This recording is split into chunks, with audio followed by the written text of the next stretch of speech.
यहाँहरू सबैले आफ्नो उम्मेदवारी लिइसक्नु भएको छ।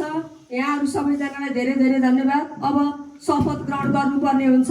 यहाँहरू सबैले आफ्नो शपथ ग्रहण गरिदिनु हुन म विनम्र अनुरोध गर्दछु। मैले सदस्यको नाम भन्छु हैन, अनि आफूहरूले आफ्नो नाम लिएर म भन्नु होला है। म आफ्नो नाम भन्नु सबैले। यहाँ सबैले हेर्नु होला है तल।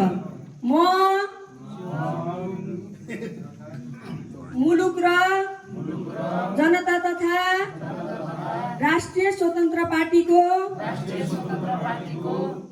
विधानप्रति पूर्ण वफादार रही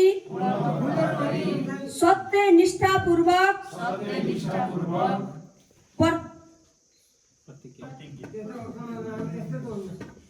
वफादार रही सत्यनिष्ठापूर्वक प्रतिज्ञा गर्दै ईश्वरका नाममा ईमानका साथ शपथ लिन्छु कि पार्टीप्रति पूर्ण वफादार रहँदै ओडा समितिको आफ्नो पद भन्नु होला पदको कामकाज प्रचलित कानुन र पार्टीको विधान अधीनमा रही मुलुक र जनताको भलो चिताई कसैको डर नमानी पश्चाताप नगरी पूर्वाग्रह वा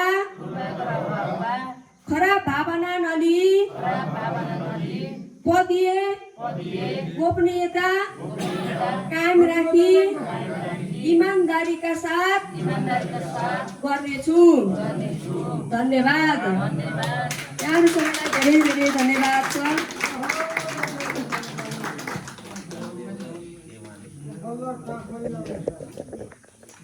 आफ्नो जिम्मेवारी वहन गरिदिनु हुन म विनम्र अनुरोध गर्दै आजको यस निर्वाचन कार्यक्रम सकिएको घोषणा गर्दछु।